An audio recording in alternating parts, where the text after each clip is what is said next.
Hello Hel- and welcome. I'm Andy, I'm Mark. and we're here for take two because Mark's computer crashed a little bit, and we Yeah, probably but hang had to on, you've got to start again. explain to me what. Literally, the screen just goes black. Yeah, I don't know because it's you haven't got a sleep timer on. We checked that, so I have no idea what's causing it. All right, It's probably just old age. How old is that computer? 10, 11? more. Uh, think about replacing. It's a good old boy. No, it's not obviously because it keeps breaking down. But sorry, does that mean you might not be able to splice the two together? You have to be able to. No, not in this particular. Maybe, but it doesn't matter. We'll just start from the scratch. Doesn't matter. We only talk nonsense. Yes, whether you get 45 minutes of nonsense or an hour of nonsense really doesn't make too much difference. No. Anyway, But back what to we my did back do, to my breast exam. uh, seriously, you might have something like that. It's just you've just misread it. No, I haven't misread it. It's the breast central screening, and I've got a feeling that it's even in fucking Stockholm. So Check check this address out. were you That registered as a woman in that Stockholm? check this address out, please, because I What, you can't. mean literally? Yeah, How do I, hang on, I'll go on to maps. Wait. Okay. Wait. fat. Oh God, Yes, got it. Fatburs. Oh, well, I know where that is. Fatburs. That's on Surda. I know where it is. Yes, Fatburs. Södermalm. Yeah. Södra Yeah, no, so that's this Southern Shuku. There's, God damn it. Hospital South, Stockholm. Like, why on earth would anyone legitimately send me there? Ooh, this is a bit worrying. Maybe someone is using your personal number. Well, hopefully they'll take pity on me and put some money in my bank account. Yes, exactly. No, going for a breast screening in Stockholm does seem a bit bizarre. Maybe they've just got the wrong telephone number that they're messaging you. I've had this number for 20 years. Yeah, yeah. You do need to say to somebody about it because the Someone is person. missing a message. Exactly. Yeah, yeah, yeah, yeah. Well, what got us onto this breast conversation was, in fact, that you wanted to. Oh no, sorry, I wanted you to euthanize yourself and your cup, of course. Oh dear. Anyway, they're having a debate in Parliament about it today, this euthanasia bill. But frankly, a debate in Parliament is absolutely meaningless. Well, at the There'll moment it be is. there'll be Yeah. four people turned up there. Three of them will be asleep. The other one will be talking to himself. It's such a pathetic show of government. Yeah, well, they're on their way out hopefully soon, but not until, what are they saying, October, November or Oh, something, the as long as election? possible. I mean, they're just clinging on. This typical Tory tactic. I refuse to leave. I refuse to leave. You can't make me. Here was an interesting statistic. The richest 1% in the UK, they reckon, have failed to pay 120 billion in taxes. And yet, who did the Conservative Party decide to go after yesterday? TV license dodgers. No, they are going after the long-term sick and disabled, Nothing new to there. save 13 billion over 10 years or something. Yeah, But well, the that's the obviously rich better than the tax dodgers, 120. it's just ridiculous, isn't it? How they think or don't, or well, But they do no, they think. do think. That's the Yeah, point. yeah, yeah. They're not going to put their chums into prison. No, they're not. They're chums. That's a good word. I wonder where that comes from. Chums, chumly. Chumley Warner. It's very old English. I bet there are a few chums in Dickens books. Well, there are Chumleys. Mr. Chumley, Yeah. wasn't he the slightly simple one in Where was he? What character is Mr. Chumley in Dickens? I can't remember. Pickwick Papers? No, it was another one. David Copperfield. Maybe. Is he the one who found the convict in the field? Yes. Yeah, I think he is. David Anyway, so sorry. Copperfield. Now you segued not very, rather clumsily into assassins when Rather we clumsily, were really. on take one. So what was that? Is that what today's program's about? Well, we're going to talk Assassins. about a certain brand of assassin, the assassins, also known as the Nizari Ismailis. And what they were was a heretical group of Shiite Muslims who were very powerful. Sorry, what does heretical? Breakaway, not joining in. Heretical are ones who go against the holy word. Heresy. Heretics. Yes, You're heretics. right. But that applies to any religion. It's not just Islam. No, you can have Christian heretics. They happen to be Muslims. So I'm guessing they weren't Christians. No. I know in this occasion, but I'm saying it is a word that you can apply to any religion. Yes, but they were heretical. So what were this? A breed? This sounds quite exciting. A breed of heretic Muslim assassins. Shiite Muslims, it's very important. I know, but I don't know. What is the difference? Well, I'm going to tell you. What is the difference? Oh, are you? Oh, good. Probably not. Because I never know which one, Iran Shiite or Iraq Shiite. Anyway, well, I'll give you a clue how long ago it was. They were powerful in Persia. But pre-74. Still pre-74. From the 11th century. All right. Sorry, it wasn't you were a little more than a teenager. What was the Shah? Wasn't it 74? The Shah got booted? Shah of Iran. Yeah.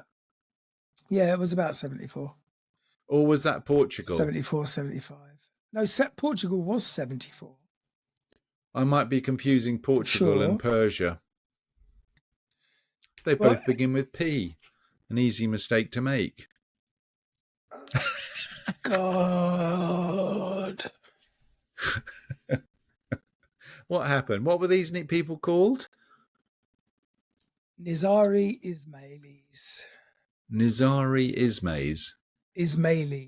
Nizari Ismailis. I'll try and remember that, but I definitely won't. Maybe I should write it down. Nizmali Israelis. No, they were defeated in the end by the Mongols in the 13th century, but they became very powerful. All right. Securing their fortified hilltop castles, they became infamous for their strategy of singling out opposition figures and murdering them, usually in knife-wielding teams. The group was known as the Assassins by their enemies in reference to their use of hashish. Why would they be known as knife-wielding assassins? Because of their use of hashish? I will explain it to you. Assassin is being a corruption of the Arabic hasisi or hashishita, and so the name has come to be associated with their chief MO in the act of murder for political or religious purposes. The Nizari Ismailis. Yeah. So you mean the word assassin actually originates from hashish users that happen to be assassins? Is that what you're saying? Yes. All right. That's mildly interesting. I've learned something. It's probably... This is the 151st episode, and I've finally learned something new.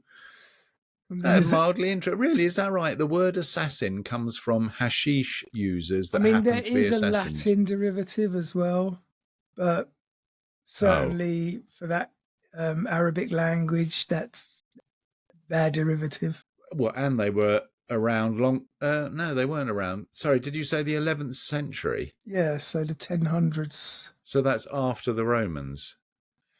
Well, yeah, of course, 1,000 obviously. years. Or 700 years after they popped their clogs.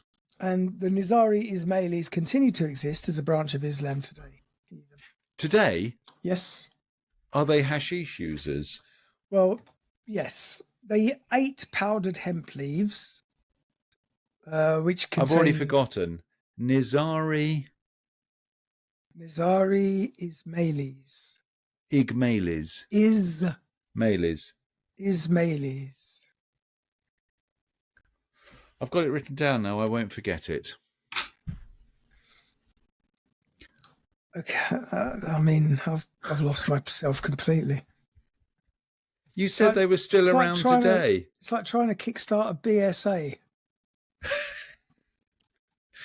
No, I remember explicitly you said that they were using hemp or something, chewing on hemp leaves. Yeah, they ate powdered hemp leaves, which contains a natural psychoactive, mind-altering drug. I wouldn't say it was mind-altering. Well, it altered your mind, didn't it? Reported, I never used it. I'm never a smoker. Yes, you were. No, not a dope smoker. No, but you used to. Did you smoke cigarettes, or was that imagination? Yes, I did smoke cigarettes. When I knew you. Yes. Yeah. Now, they reportedly did this before Do you they know went... we've known each other for 20 years? No, we have actually. Yeah. 20 long years. Do you want to make it 21, or should we just turn off the camera now? It's like... Call it a day now. Sorry, carry on, Andy. Again, I've lost myself. You've lost your place. Reportedly, they would chew these leaves before they went on an assassination mission. So you could just imagine us sitting around in the cave, chewing away there. What time are we going to go and top this fella then? Do you reckon they smoked it as well in those days, or had they not discovered smokes? They would have been chewing. I don't think they had Rizzlers in those days. When do you think they started smoking anything? The pipe has been around for a long time. So yeah, that's right. So before cigarettes, you had pipes. Quite a long time. Yeah, but I'd like to know that, please. How old a pipe? When was the first tobacco pipe invented? Siri? Uh-huh. When was the tobacco pipe first invented? Here's what I found. Apparently the 10th of July 2020. And, sorry, Siri responds to you, uh-huh? Yeah. What sort of response is that? She's been chewing the powdered leaf. Okay, tobacco pipe history, blah-de-blah-de-blah. Hippocrates used to smoke a pipe. And when was he around? Greek? Rodrigo de Jerez was the first European to smoke tobacco in a pipe. French ambassador Jean Nicour. Yeah, but give me a date. I'm trying. No, I have to join the pipe online community to get further information. All right. Let's just say it was a long time ago. It was a long time ago. If Hippocrates was on it, you're talking ancient Greece. So that's long before Christ. 3rd century BC, maybe? Oh, really? No, it's after Christ, is it? BC. Oh, before. You're right. So we've had this talk. Yeah. All right. So they were chewing the wacky backy, and then they got a bit stabby. Yeah, I don't understand how, because everyone I know who gets a bit mellow, high, they sort of dare each other to go to the fridge to get the next snack. Oh, come on, you go. I went yesterday, man. Come on, someone get me some chips. Can you move my feet away from the fire because they're burning? What's that tube of crisps that are sort of processed? Pringles. Pringles, that's what they get. Go and get the Pringles. Oh, look, I did an Enfield accent there. There's not enough Pringles to keep a dopehead happy. Is that what you get the munchies with? Yes. You do get the munchies if you've smoked a bit of wacky backy. Anyway, back to your original question about the origin of the word. The name assassin in English comes from the Latin term assassinus, which is a corruption of the Arabic words hasisi, al-hashish or hashashashan. And you're just Meaning, taking the piss out of the Arab language. First, you want to kill have them you all, and seen? no, I can't. I mean, it means Anyway, so hashish eater, and it is. as the Nizari Ismailis used the strategy of assassination so often, the name medieval Arabs used to describe their drug habits became synonymous with the act of murdering a political or religious opponent. All right. So Well, if anyone died from a bunch of blokes wielding knives, they were assassinated. and they say that there's no social consequences of smoking wacky backy, but there are, because they turn into stabbers. They don't. They really don't. Yeah, you'd have to zap them with a taser to get them to move fast enough. Don't they? Isn't paranoia an accepted side effect of smoking too much marijuana? Paranoia is an accepted side effect of just being alive today. Well, your life, yeah. Now, the use of drugs by assassins might have been a way for their enemies to explain their extraordinary abilities and willingness to die for their cause. I've never met anyone who's been sort of smoking joints, sort of turn around and go, "Oh, do you know what I want to do? I want to die for a cause." What was that army in Game of Thrones that, what's her name, the English girl commanded? The eunuchs. Oh, I can't remember, but I know who you mean. That's who I'm thinking of. I would have died for her as well. The mother of dragons. Well, you still can. You could join an Israeli. Oh, God. It's a salesperson. What are they selling? Is it socks? Should we find out? Hello.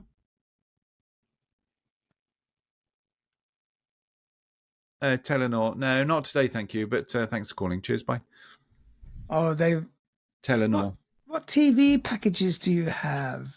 And I keep telling them I don't have TV packages. We can offer you a packet where we choose what TV you watch for the rest of your life.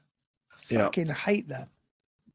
I mean, it's How actually dare quite they? kind. It was lucky that they caught me podcasting, because it's actually the kindest thing to do is just politely put the phone down, because it doesn't waste their time. If I chat to them for 20 minutes, pretending I'm interested, and then put the phone down, that cuts down their commission I normally potential. just press the red button.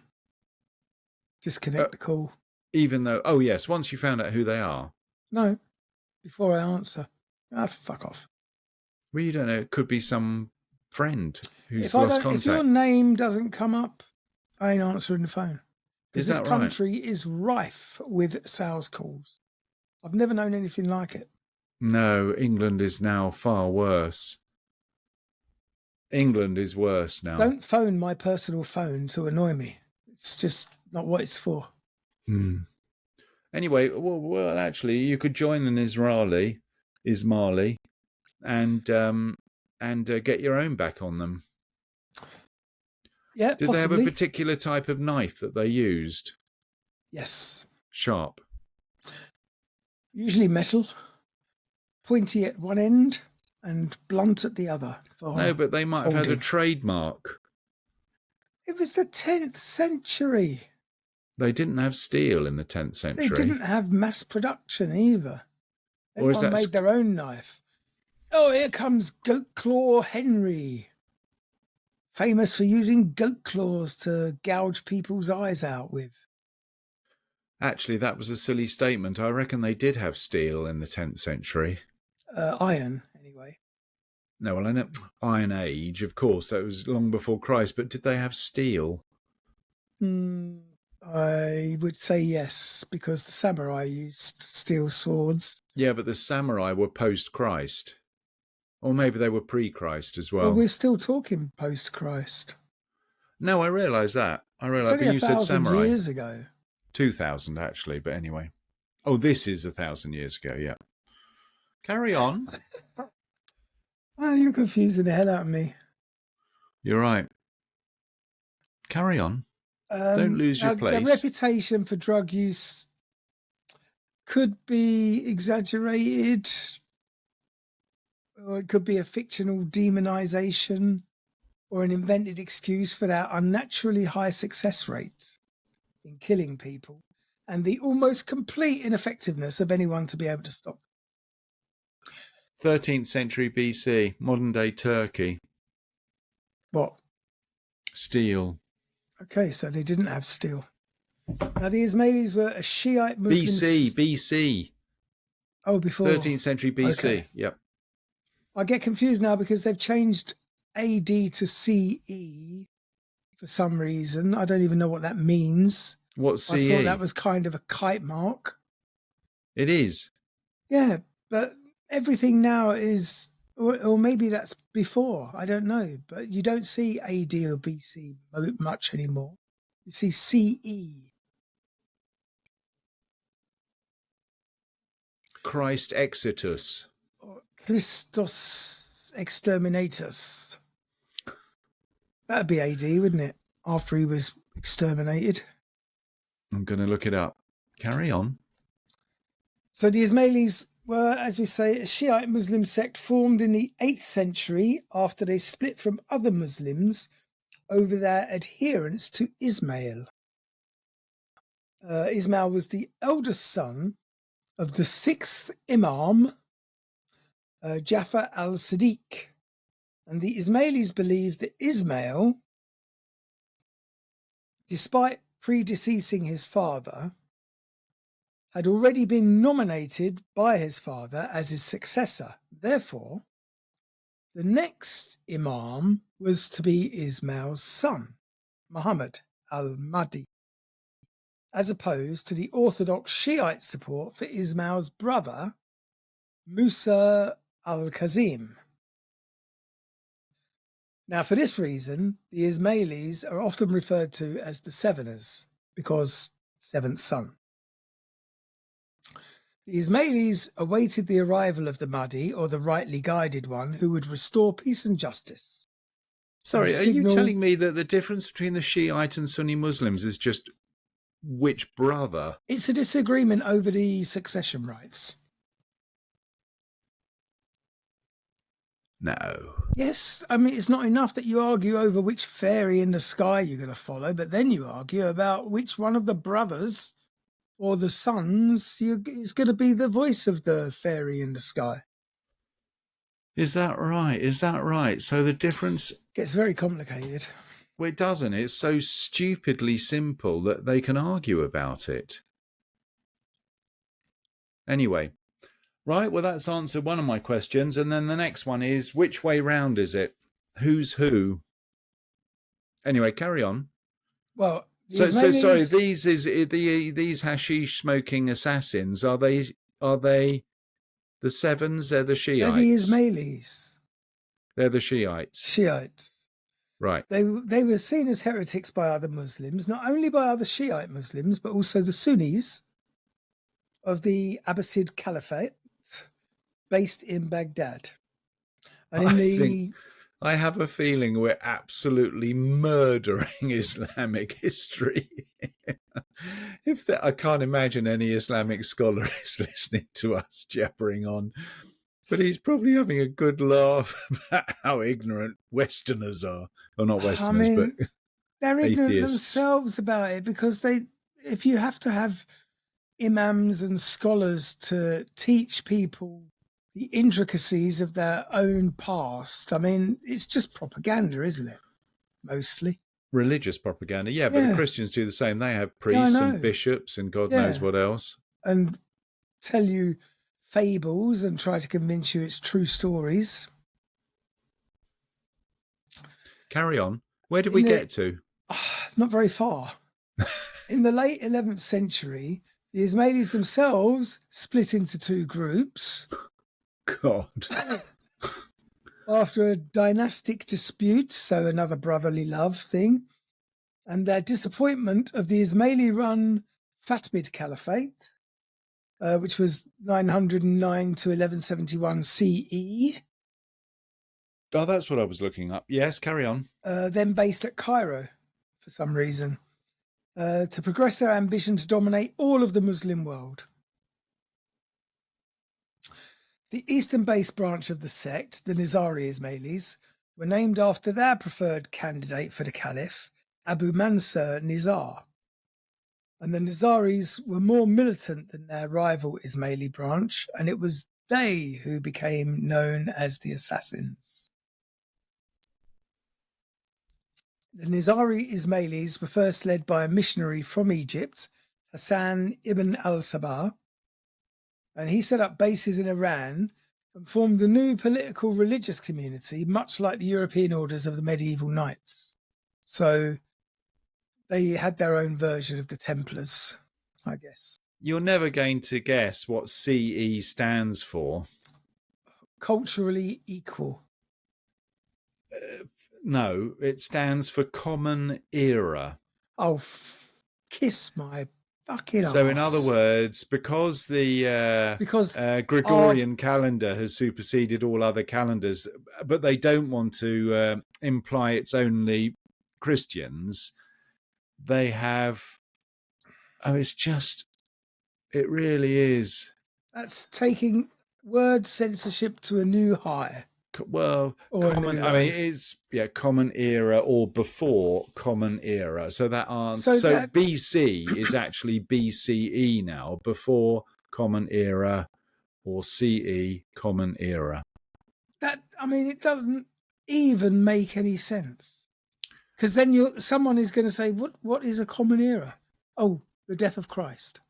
So you're basically just going around the houses to get to the same fucking statement. I think it's just the acceptance of this Gregorian calendar that they've gone with it. But it's, I mean, I've no point in talking about it. It's all madness, but, fair enough. Even baby? I can't dispute that Christianity has existed for 2,000 years, even though I don't believe it. Now you've made me mad.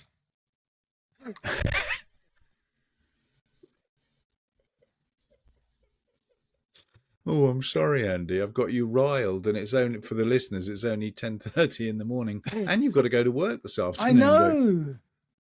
I know. We'll get going then.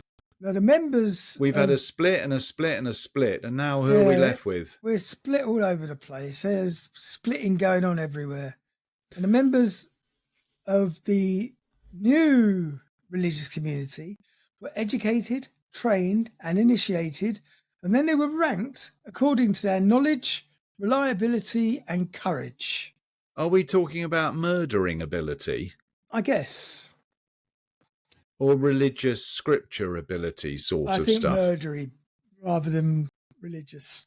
If they could do a clean... All members swore absolute obedience and loyalty to the order's leader, whoever it happened to be at that particular day. Because, I mean, they obviously had so many different ones. Now, this particular sect grew and eventually managed to acquire a string of hilltop castles. Many strongholds were located in northern Syria, and especially in the Jabal and Syria region, which was then a border zone with the Syrian Crusader states.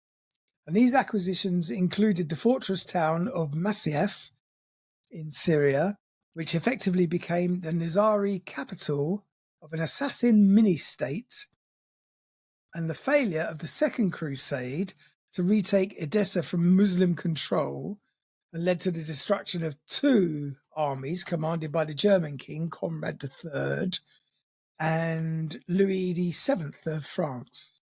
What? Yeah, they were during the Crusades. The Frenchies and everybody got involved in the Crusades. Yeah, the Crusades wasn't just an English thing. Well, no, I was thinking Swedes were involved and Norwegian, the Vikings and such like. Everyone wanted a slice of that pie.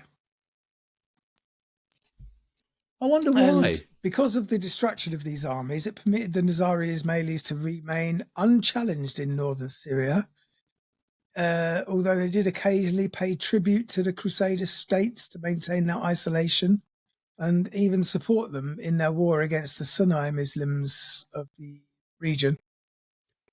I wonder why there was that much interest in the Crusades.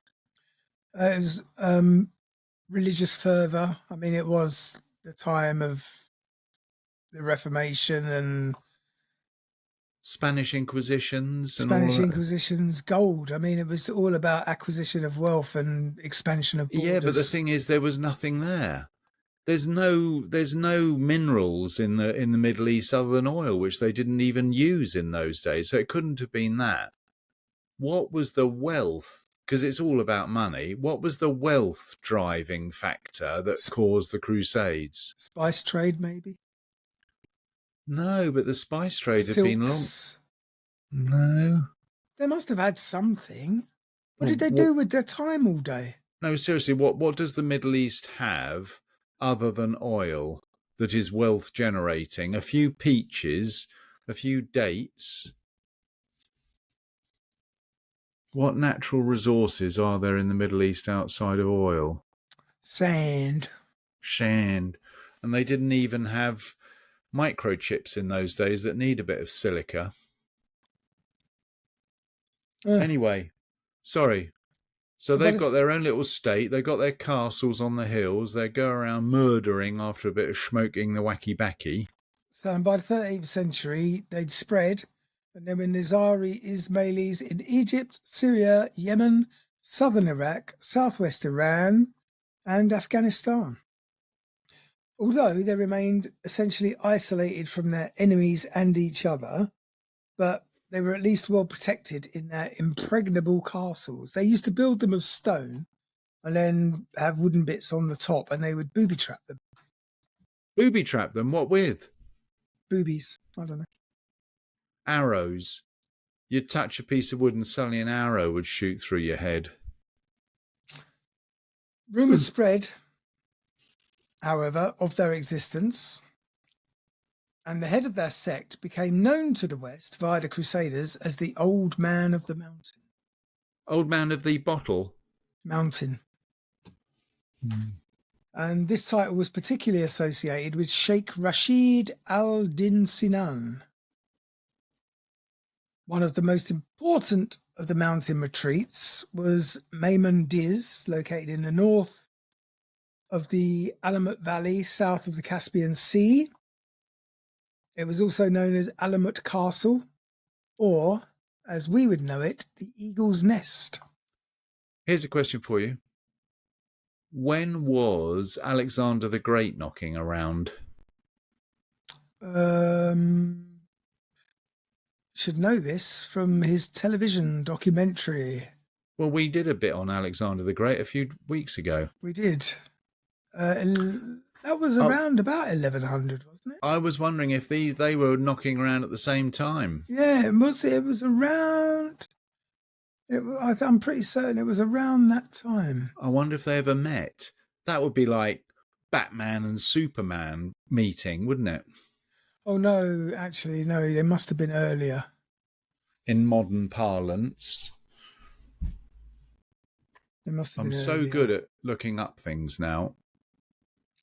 Now, this castle, the Eagle's Nest, was one of the first to be taken by the assassins, and it was the headquarters of the sect in Iran and home to the Old Man of the Mountain. And, oh, here we go. The assassins' castles were built of stone with wooden upper structures, but they were very complex and very defensive arrangements. Alexander the Great, 300 BC. I thought it was earlier. What do you mean? You just said it was about the 11th century. No, but then I said, no, it must have been earlier. Yeah, that's quite a lot earlier. Watch this. You're supposed to be the brains of this operation. Masyaf Castle was one such example with concentric walls and a castle keep. Now, they didn't have great military strength, these assassins, which was why their strategy of targeting specific and powerful opponents was a good one.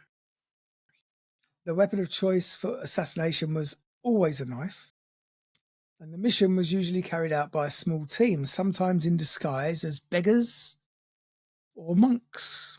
Wasn't this the inception of guerrilla warfare? Isn't that what guerrilla warfare is? Small groups of people doing... No, guerrilla warfare is kind of insurgency, isn't it? That's when you send a small group in, do a hit and run away again.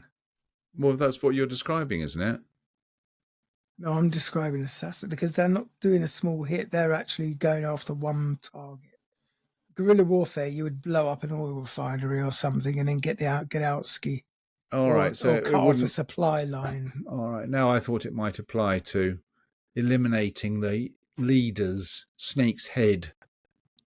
No, the assassination was often planned to be carried out in a crowded location to maximize the political and religious consequences. And the assassins weren't expected to survive their mission Oh dear, kamikaze. and were known as the Fidei. Fidei? I'm going to say Fidei.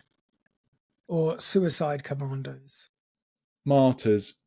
Well, this is obviously now it's an interesting story to the extent that it brings into context all the nutter activities that go on in the world today. Yeah. Now, that these men were willing to die for the old man of the mountain is clear, but the reasons why are not quite so clear. Even Marco Polo, the Venetian explorer, offers the following explanation in his account titled Travels of his adventures across Asia in the last quarter of the 13th century. I'm not going to read it out, No. but basically it explains the real use of hashish amongst the assassins, amongst the Hashashins. Assassins, I've been smoking a bit this morning. And there is a corroborating passage from a text called Shinji by Chang Di, the Chinese government official and traveller, written in 1200. And he noted that the assassins also used hashish. Do you think And these assassins were family men? I will read out the excerpt from Chang Ji because it's quite short. They spotted any strong man and they lured him with material goods. They intoxicated him with the hashish, I'm guessing, escorted him to a basement and entertained him with music and beauty. See, that would be me. That would be the end of me. Honey trap. Yeah. They let him indulge in sensual pleasure. Wow. At the time he woke up, they taught him that if he could die as an assassin, he would live in joy and comfort like that. That's how they got you. Well, Hey, it's do you want the a same. job? Do you want a job? You're probably only going to get one job, but until you do your job, this is what you get. Well, isn't that what they get told, that they're going to get however many virgins or something? No, but they give it to them before the job. I know, that's far more sensible. That's cash up front. That makes more sense. Yes. Cash in advance. Hash up front, please. So they have a bit of Our Father enjoyment in the cellar with a bit of hash, and then they go off to do some stabbing. Stabby stab time. Now, infamous victims of the assassins included the great and powerful Vizier of Baghdad, Nizam al-Mulk, who was murdered on the 14th of October, 1092. Another successful target and the first Christian victim was Raymond II, who was the Count of Tripoli in 1152. Why did they top him? He'd probably upset them because he granted the Knights Hospitaller a swathe of land. Does it sound familiar? You may have this land. Near their base in the Noziri Mountains in Syria. And that the murder brought a massacre of all indigenous Easterners in the country of Tripoli in a crude and unsuccessful attempt to find the guilty parties. Basically, they put everybody to death. Nice. A third notable victim was on the 28th of April, almost exactly to the day. We're the 30th. Conrad of Montserrat. Don't know him. He was made king of the Kingdom of Jerusalem just a few days before, and he was stabbed by a double team of assassins one night as he walked home from dinner in Tyre. Can you imagine the king walking home from dinner? Oh, where did he go? And Down to didn't the he have local any? chippy? Didn't he have any guards? No king would go out to dinner. He'd have dinner sent to him. The assassins had been disguised as monks, and they caught him off guard by showing him a letter. Excuse me, Your Royal Highness. I wonder what letter it was. C, F, Q. I'm sticking with G. Before fatally stabbing him, Richard the Lionheart was accused. Good Monty Python scene where they jump out and hold a letter in front of them. G, huh? Yeah, Richard the Lionheart of our England. He was accused by his detractors of paying for this deed, as the Third Crusade fizzled out to an inconclusive end, and the Westerners squabbled amongst themselves as to who should rule what in the Middle East. Here's a question. Modern parlance assassin is someone who is mercenary in their attitude. They're not doing it for a cause, they're doing it for money. Yes. But these bods, they were actually for hire, were they? If Richard the Lionheart was paid Yes. someone to do it. I mean, every assassin is for hire. That's part of the meaning of the word assassin. No, that's what I mean, as opposed to just I say religious nutter, fanatic murderer. These were actually businessmen. Yes. All right. And sometimes these assassins were so effective that nobody was quite sure it was them who had perpetrated the crime. Perfect. So they never left their knife behind. One such victim was Mordad, the Atabeg of Mosul, who was attacked in a courtyard while walking home. Again, walking home. Don't do it. Walking home from prayers at the Grand Mosque of Damascus on the 2nd of October, 1113. And the single assassin approached the Atabeg not with a letter, but asking for alms. Alms? Alms. No, that's donations, isn't it? Yeah, asking for money. As opposed to Got any spare change, mate? AJ-47s. Have you got a fag? Spare change? Money for a cup of tea? The assassin, well, he asked him for alms, then grabbed his belt and stabbed him twice in the stomach. Well, he wasn't much of an assassin. Why not? Well, you don't stab someone in the stomach to kill them. Oh, of course you do. They die slowly. It's not very sure. It's not very certain, is it? But if you twist that knife and destroy the intestines, they're going to die. Gut shots and gut wounds are the worst. Especially in those days. You had no way of fixing it. A bit of antibiotics, a bit of a bandage, be sorted. Exactly what I just said. They had no way of fixing it.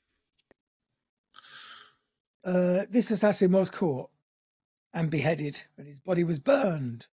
But it was only a suspicion that he'd been sent by the Nizari Ismailis. So you have to wonder just how many mysterious deaths might really be attributed to assassins and how many were just rumour-fed and assigned to the assassins simply because nobody knew who had actually done it. But they must have gone on, you've mentioned 3 or 4 victims, but they must have done hundreds of victims if they're actually known as assassins. The problem is, once you start getting a reputation, people attribute things to you that you may not have done, and you are not going to turn around and say, nope, that wasn't me, because it adds to your mystique and your reputation. Maybe. Yes, maybe. Ooh, ow, ooh, ow. Got a bit of a bad back.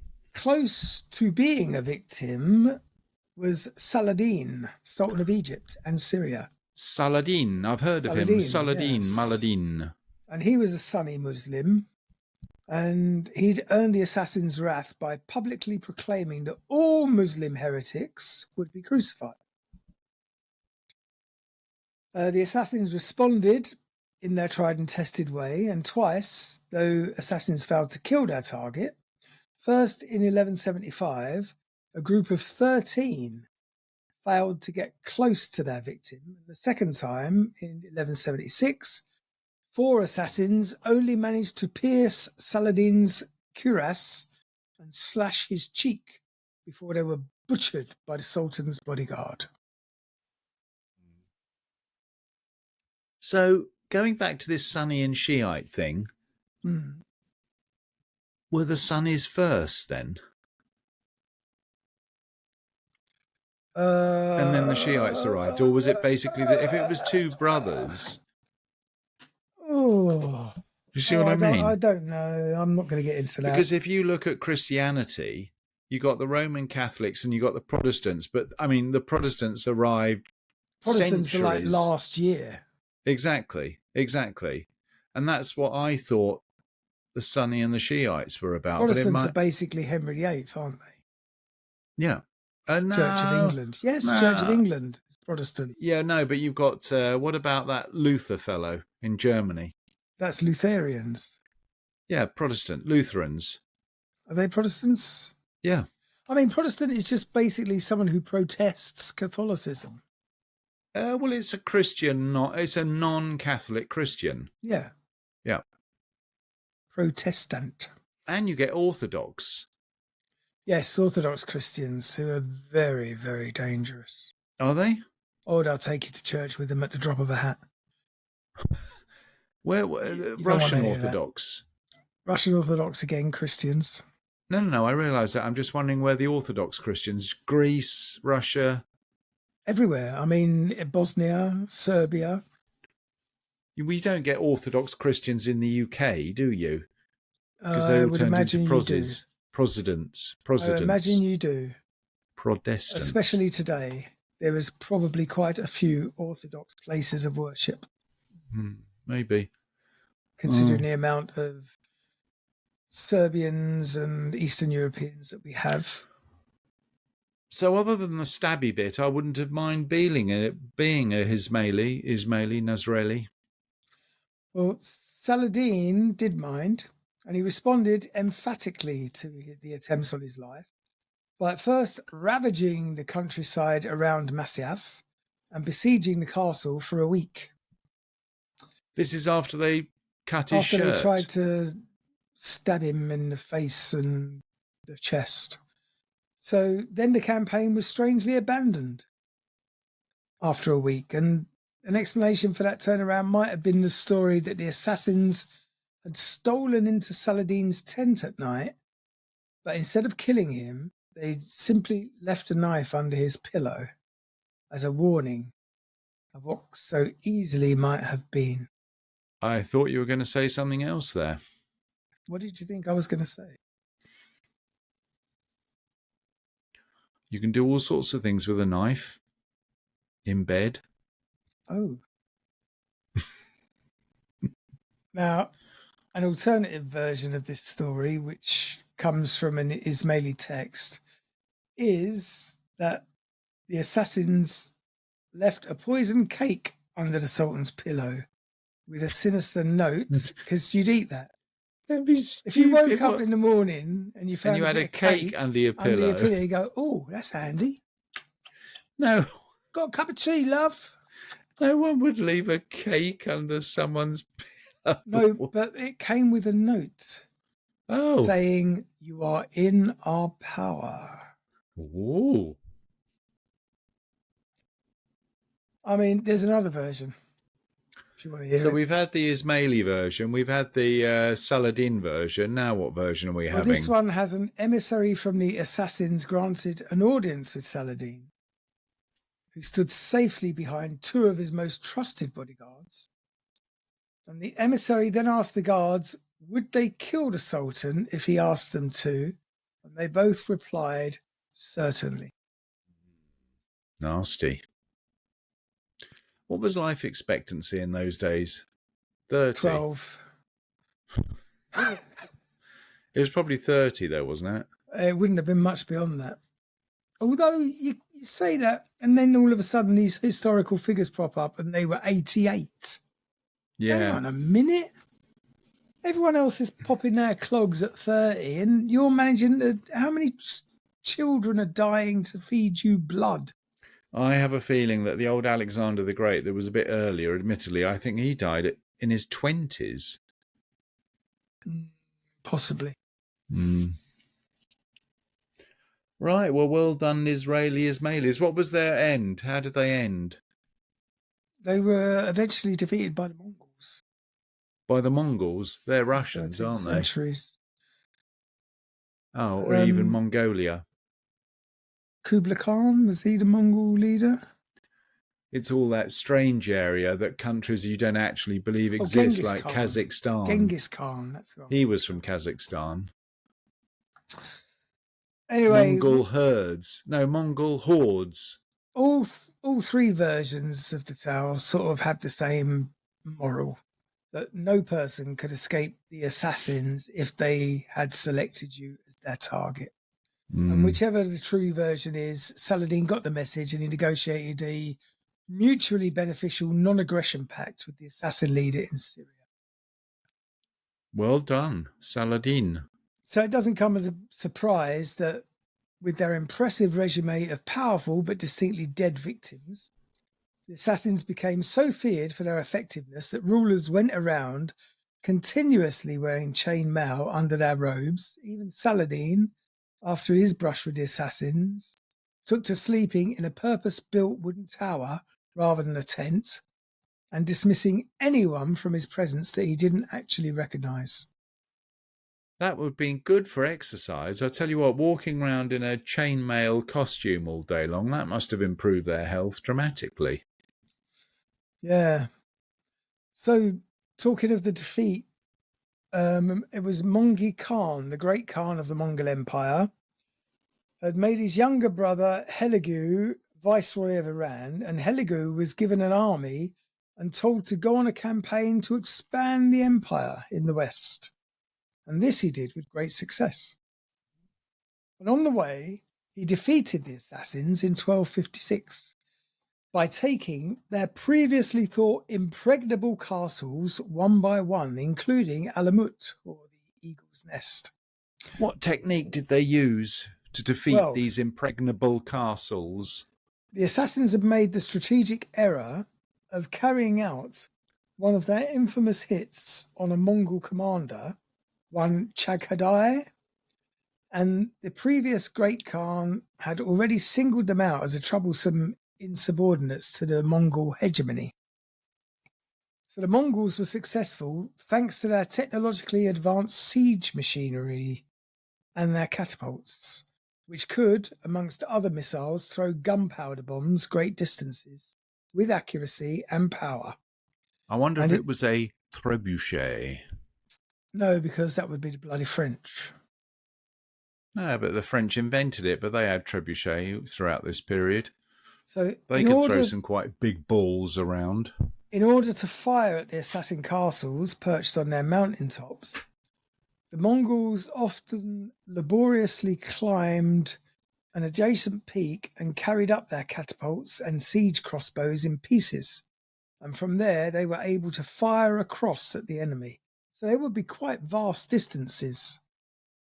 From one mountain top to another, it sounds ridiculous. Basically. Now, the assassins didn't just sit there behind their walls, and they had their own catapults and handheld crossbows, which inflicted significant casualties on the Mongols. And as the Persian historian Atamalik Juviani rather romantically describes in his History of the Mongol Empire, in one such attack, the young men were spitting hairs with lance-like arrows, and themselves flinching before neither stone nor arrow. Arrows, which were the shaft of doom, discharged by the angel of death, were let fly against these wretches, passing like hail through the sieve-like clouds. Have you ever thought of going into amateur dramatics, Andy? Spoken word rap. Spoken word poetry, man. I don't know what that is. I'm just saying.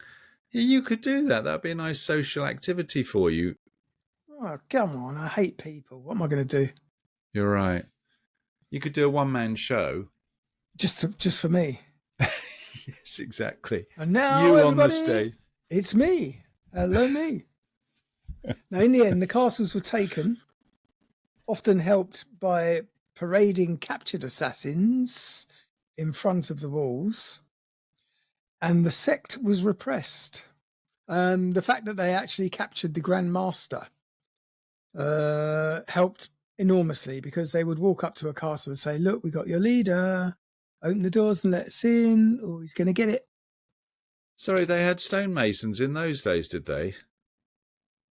Masons. What is it? Isn't it stonemasons? Who's the Freemasons. Grand Master? Freemasons. Didn't they have? They didn't have It's got Freemasons nothing in to do. those. He was the Grand Master assassin. Yeah, but that probably sounds a bit similar. I mean, he's probably not called Grand Master in his own lingo. Well, I don't know what Arabic is for Grand Master. Shah. Who knows? Well done. Now, Oh, well, anyway. as a final blow, the Monarchy ordered the Grand Master to travel to Karakoram, the Mongol capital, for an audience, and then he refused to see him and just had him executed instead. Trampled to death by his guards. What? Yeah, That was death by trampling. death by trampling.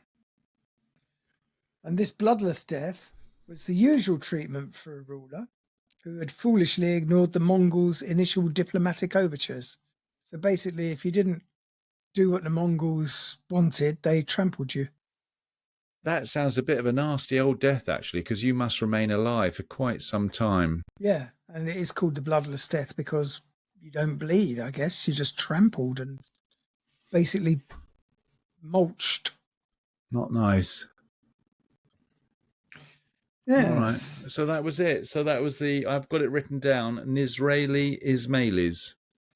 Yes. It's very End. strange. The end. Well, I think what did I learn today? Assassin, the word assassin. Yeah, and basically they dispatched about 400 assassins in an unsuccessful attempt or an unsuccessful bid to murder Monkey. So 400 assassins were sent to kill this Mongol leader, and they all failed. All failed. Well, they weren't very good at it, were they? They need to practice their skills, sharpen their knives. The remaining assassins fell in their turn, and their inhabitants, including the remaining assassin castles, fell in their turn. And their inhabitants, including men, women, and children, were slaughtered. Those women and children lucky enough to survive were sold into slavery. And the Nizari Ismailis were ultimately all but exterminated in Persia. But a few castles did survive in Syria before they were attacked by the Sultan of Egypt and Syria. And by the 1270s, many former assassin castles had been taken over by the Mamluks. There were still a few Ismailis in hiding even then, for in the 19th century, a group is known to have moved on to India, where they founded a small and still heretical community.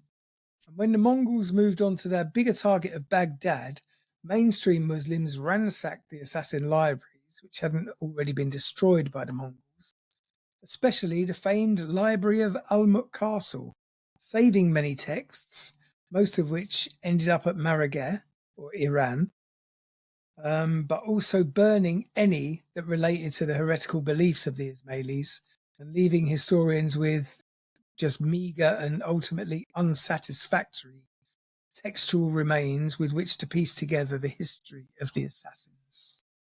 Mm-mm. So the legacy. The medieval assassins might have long gone, but the Nizari Ismailis continued as a branch of Shiite Islam, and their leaders came to be represented by the Aga Khans of Iran.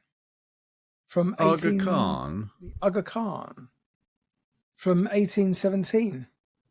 The current leader or imam of the Nizari Ismailis is Prince Shah Karim al-Husayni Aga Khan IV, born 57. Many of the Ismaili ruined castles can still be seen by those intrepid enough to discover them. A good example include Alamut and Masyaf. The sectors also gained a whole new level of awareness thanks to the 2007 video game Assassin's Creed. Ooh, is that who they were And- based on? And its various sequels, which are loosely based on the Nizari Ismailis. I bet you played that game, didn't you? Of course. It's a Did great you? game. Yeah. And that brings us to the end of the story of the assassins. Yeah. Pretty mildly entertaining, that one, actually, Andy. Informative. It's very interesting history. Yes. A lot of dates and names and just facts. But the interesting part for me was the use of hashish. It is strange, isn't it? Because hashish, isn't that something that calms you down? Yeah, it's not really... You It's wouldn't not go like- on a stabby rampage after having had a joint. You wouldn't go on a berserker. It'd be a case of, right, before we go into this, let's just have a little toke on that. Oh, what were we going to do again? Exactly. What's a berserker? I haven't heard that expression before. That's what the Vikings used to do. They had berserkers, didn't they? They used to take psychedelics and then just go on a killing frenzy. Did they? Yes. The berserkers were very feared because they were unstoppable. They had mad adrenaline rushes and just went berserk. And do I take it that's where the word berserk comes from? Yes, I would imagine so. I say that as a fact. Because you imagined it. Well, It automatically becomes a fact. Yes. Anyway, that brings us to Good. the end of this very unexpected episode that I wasn't planning on doing for another 5 days. No, you're right. Well done. Well done. But what it does mean is you've got a week and a half off. But now I have 3 episodes waiting for editing, and I'm recording another one on Thursday with Richard. So that's 4 episodes I have to edit this week. Edit. I mean, what do you do, really? Yeah, it's nothing. is I it? thought, hang on a second, I thought I was paying extra wedge to get an automatic editor machine on board. No, it doesn't quite work like that. I still have to sit through the bloody rubbish. Oh. Anyway, Anyway, well done. it was interesting. It was a Yeah. very factual episode. for a change. Israeli Ismaili. Nizari Good to know. Ismaili. What? Nizrali? Nizari. Nizari. Nizari. Nizari. Oh, I got it wrong. Anyway, thanks for listening, everybody, except Mark, who obviously didn't listen to a thing. I did. It was a good one. Don't forget, you can follow us on all our social media, like and subscribe, and you can join us again next week when we will do something completely different. And Hang on, can I mention something about the production quality today? We didn't have a single sound effect, and I think we've forgotten.